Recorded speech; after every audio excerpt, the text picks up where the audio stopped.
facts are that prostate cancer is the #1 cancer in men.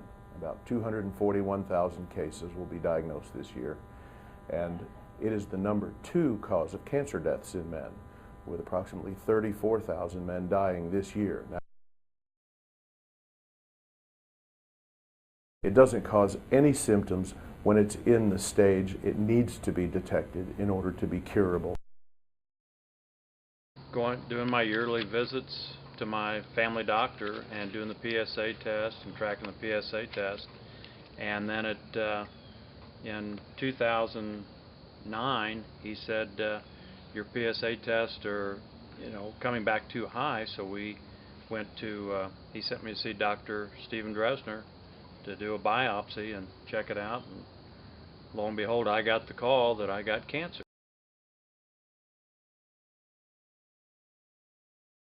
The healing process for me was fairly easy. I mean, I just went back to work a week later and picked up right where I left off. I did some light exercise, a little bit of walking, and with my work I do quite a bit of walking.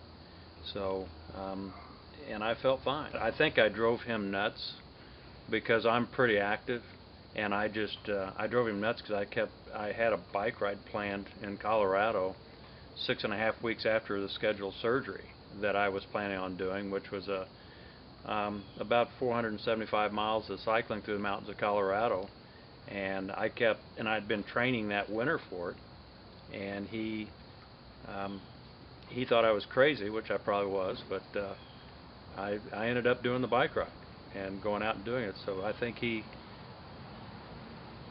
thinks that he found out that and I found out that once you get prostate cancer and you go through the process, your life goes on. It's not over with.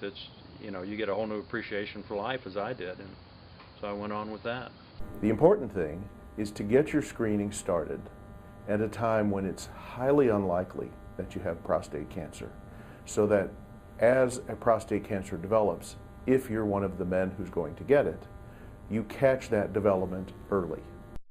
Well, the risk factors for developing prostate cancer are cigarette smoking, obesity and high-fat diets, gender, obviously, you have to be a man to get prostate cancer, age, obviously, the older you get, the higher your risk, and ethnicity, race, as well as family history.